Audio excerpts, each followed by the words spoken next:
Yogis, I was asked, can I drink water during yoga practice? You can do whatever you want, but what's going on with drinking water?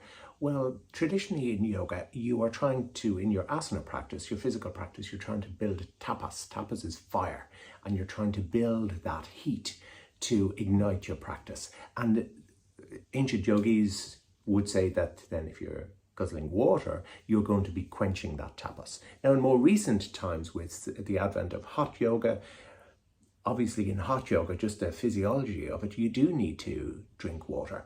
So are you doing hot yoga? Then I guess you do need to drink water. I've gone to India and done like 4 or 5 hours in the heat because it's India, and not one person is drinking water. It kind of becomes a habit. So if you're doing hot yoga, I'd recommend.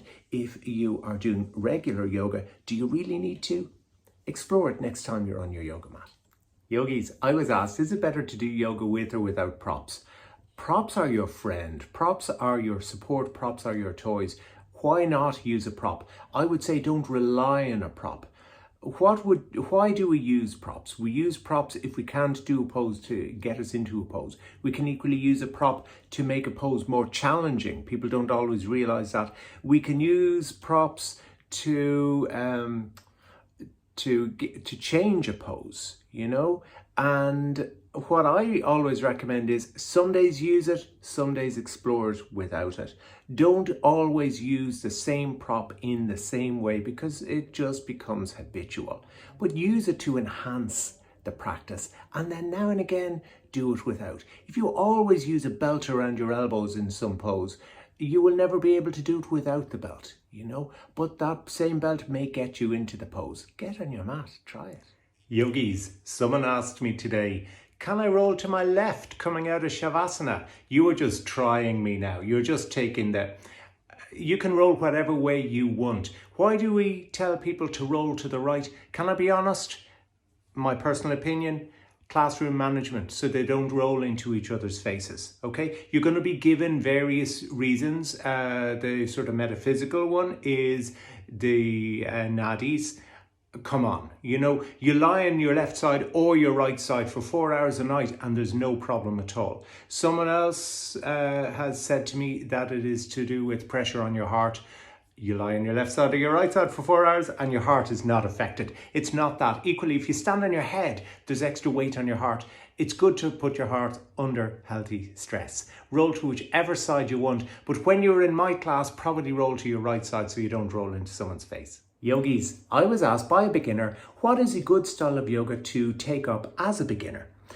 More than the style of yoga, I think it is useful to find a teacher who is teaching close to you that at a time that you can attend on a regular basis. I think commit to that teacher, commit to that class, and you will progress. Don't waste your time with YouTube clips. You need a teacher who can lead you, who can see you, who can advise you. As for styles of yoga, I would recommend sticking to the traditional styles of yoga. I think Iyengar yoga gives you such a wonderful grounding and base in how to do each individual posture. I think Ashtanga yoga gives you a wonderful sense of practice, of self-practice, of how to integrate the breath into the practice, particularly the traditional way it is taught. And then find a class, get a mat, get on your mat regularly and enjoy it. Yoga is so lovely. Yogis, I was asked, is yoga enough?